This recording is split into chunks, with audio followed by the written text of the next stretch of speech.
subtraction of dissimilar fraction. This time we will subtract mixed fraction. Now again we will use the same rule. Hanapin natin yung LCD ng dalawang denominator. Denominator is 8 and 6. So we will choose the bigger denominator. So trial multiplier, 8 times 2 ay 16. 16 cannot be divided by 6, so we will increase. 8 times 3 equals 24. 24 cannot be divided by 6. Of course, it can also be divided by 8. So 24 will now be our LCD. So 24 na ang LCD natin. Again, let's do second step. 24 divided by 8, we have 3 times 6, we have 18.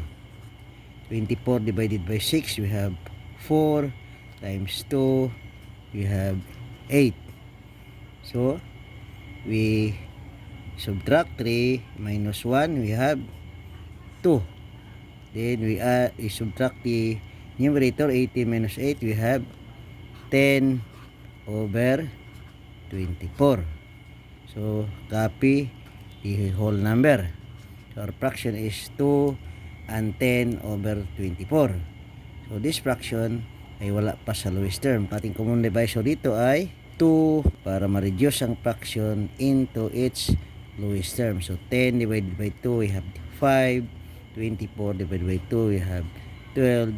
So we will add the whole number. So we have 2, 5, 12. Or 2 and 5, 12 is the answer in the lowest term. Gagamit tayo ng vertical method para madali ang pag-subtract.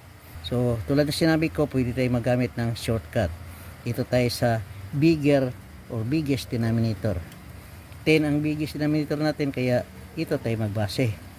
10 ay hindi ma-divide sa 6, kaya multiply natin by 2 equals 20. Hindi pa rin ma-divide sa 6. So increase natin. 10 times 3 equals 30. So 30 ay ma-divide na sa 6. So alam natin ang factor ng 30 is 5 times 6. So dahil ma-divide na sa 6, ma-divide din sa 10. Okay. So ang ating LCD ay magiging 30 na. So punta tayo sa second step. Divide na tayo. 30 divided by 10. So dito na ang answer, 3.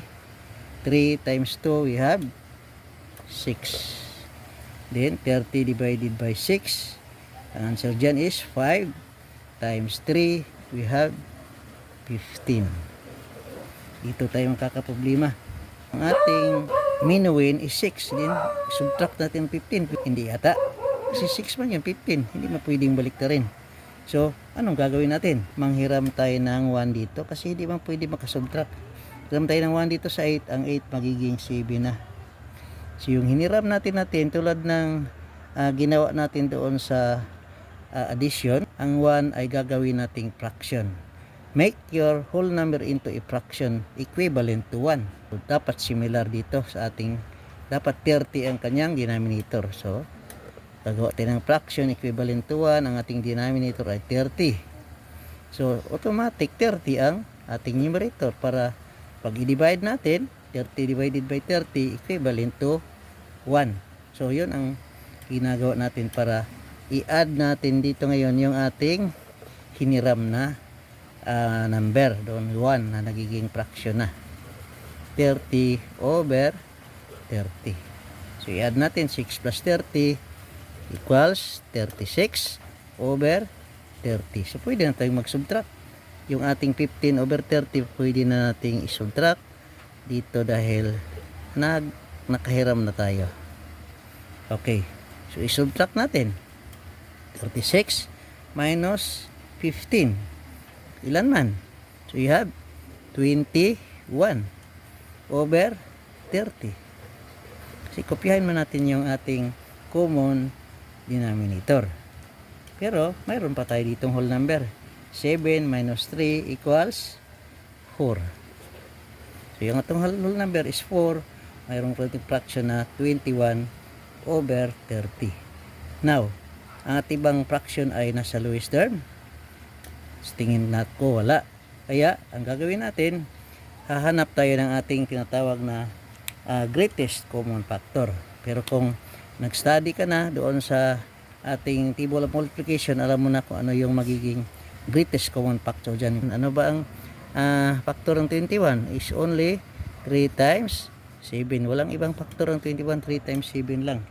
So kung mag-start tayo sa 30, 3 times 10, 5 times 6. GCF natin ay yung 3. Divide natin by 3, divide natin by 3. So ating magiging fraction ay 7 over 10.